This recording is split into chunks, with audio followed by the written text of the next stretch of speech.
Hello, this is the Trews. Are you American? Do you think it would be better if Donald Trump was in charge? Now, Don, are you running for presidency? Donald Trump's in the headlines at the moment because he's being very vocal about getting a border fence between Mexico and what until recently was Mexico also. We have to build a fence. It's like if that was just your dad and you talking in the garden, you'd say, Dad, you're building up to too much to this fence chat. Now, we have to build a fence. Yeah, all right, I'll just make a phone call. Ironically, probably to some Mexican people who will build it a lot more cheaply. And it's got to be a beauty. Who can build better than Trump? I build.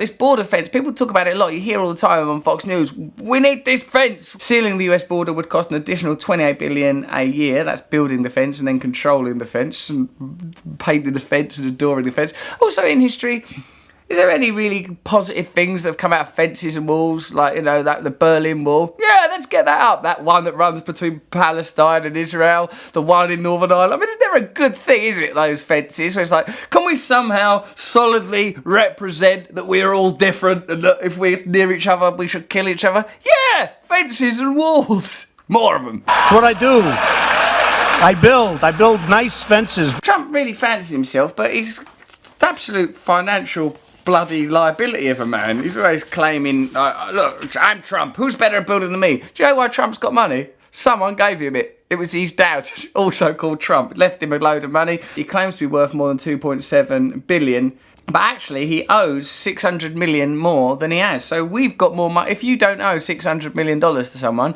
you're richer than Donald Trump. He don't pay no tax. In America today, a janitor can pay more income tax than Donald Trump and probably build better fences. I build nice fences, but I build great buildings. Fences are easy, believe me. Can't even build his own hair properly. Even the structure of his own head looks a bit fragile. I saw the other day on television people just walking across the border. They're walking. The military is standing there holding guns, and people just walking right in front, coming into our country. What are you saying, Donald? They're just holding guns. Why not shoot these people as they walk across the... They're as simple as that. Me, I could build a gun. I could shoot a Mexican or anybody that's not me. I could shoot him down easily. Trump. Who better than Trump? It is so terrible. It is so unfair. It is so incompetent. And we don't have the best coming in. We have people that are criminals. We have people that are crooks. Well, hold on, old bean. Steady on there, Don.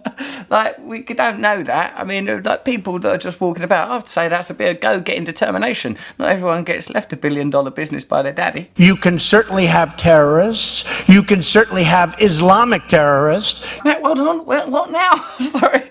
I don't think Islam took off in Mexico. Last time I was there, they seemed pretty hell-bent on the Catholicism. You can have anything coming across the border. We don't do anything about it. Do some things about it. Last year, President Obama spent $11.7 billion on security at the border, more than any of his predecessors. That investment might make you think illegal immigrants were storming the 2,000-mile stretch of desert that separates Texas from California, but the opposite is true. Check out some actual facts that exist outside Donald Trump's hairnet kingdom of balmy assumptions. The net migration between the US and Mexico last year was 0. That's the net amount. According to the Pew Hispanic Center, roughly 100,000 people, both illegal and legal, arrived in the US from Mexico, and about the same number left to go back to Mexico. Most recent academic research suggests that on average, immigrants raise the overall standard of living of American workers by boosting wages and lowering prices. An influx of cheap labour can make certain businesses like farming or restaurants feasible. Without cheap labour, these firms could not compete with foreign rivals, so we're not given the full picture. I'm not sure that's right, lowering the wages for everyone, but it sort of seems to be an economic reality. Immigrants not only supply labour but demand it too. A larger domestic population through immigration creates more potential customers for businesses as well. Information you're not given because it's more convenient to have sort of target figures like Mexicans over there in America and whoever it is we hate at the moment. It's Eastern Europeans. I can't keep up. So I would say that if I run and if I win, I would certainly start by building a very, very powerful border. A very, very powerful border. That, for example, he wouldn't have got in. I'd have fenced him off. I'd have seen him, shot him, and then if he'd have crawled along for a while, there'd have been a fence there by the time. So he wouldn't have that happening. What? Have you got a job, buddy? The Trump man is aligned with business success and all that goes with that. I like his general posture. He's always pleased with himself. Looking around. This is going really well. What do we need to do to resuscitate the economy in the United States?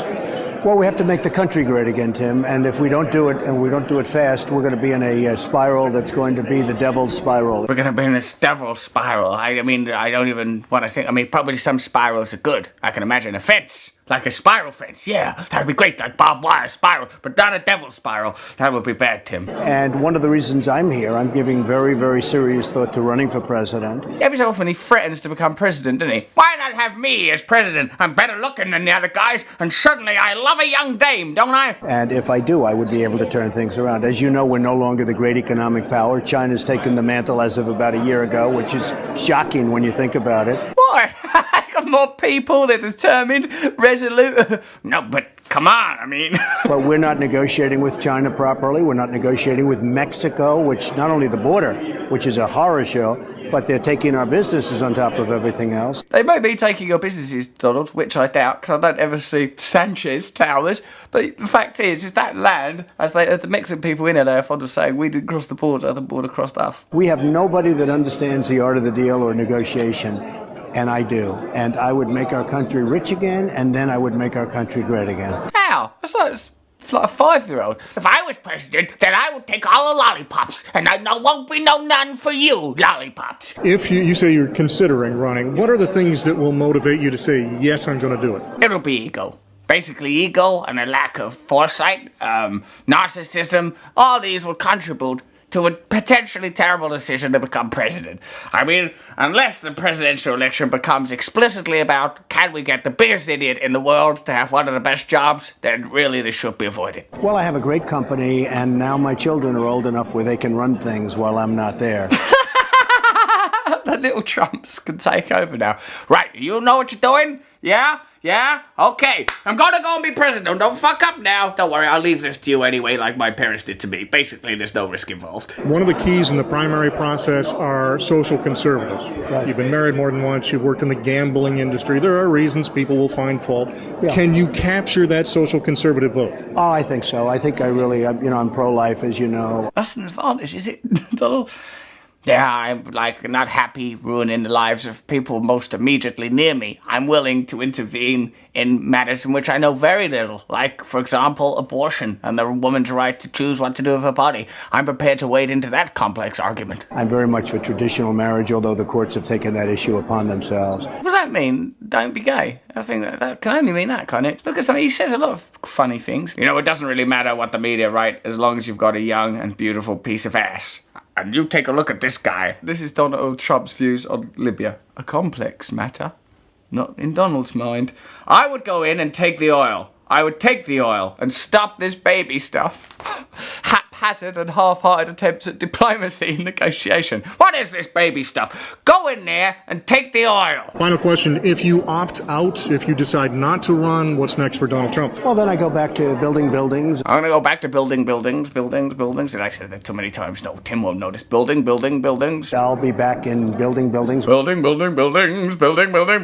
Which I actually enjoy very much.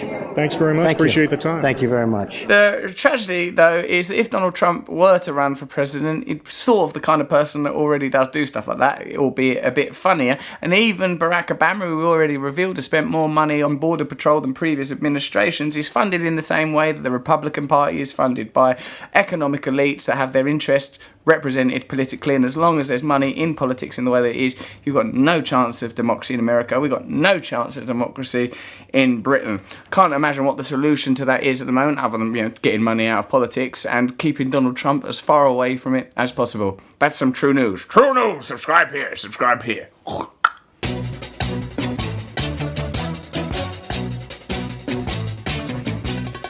Nose is a tool that is abused to fool you and to leave you scared and confused.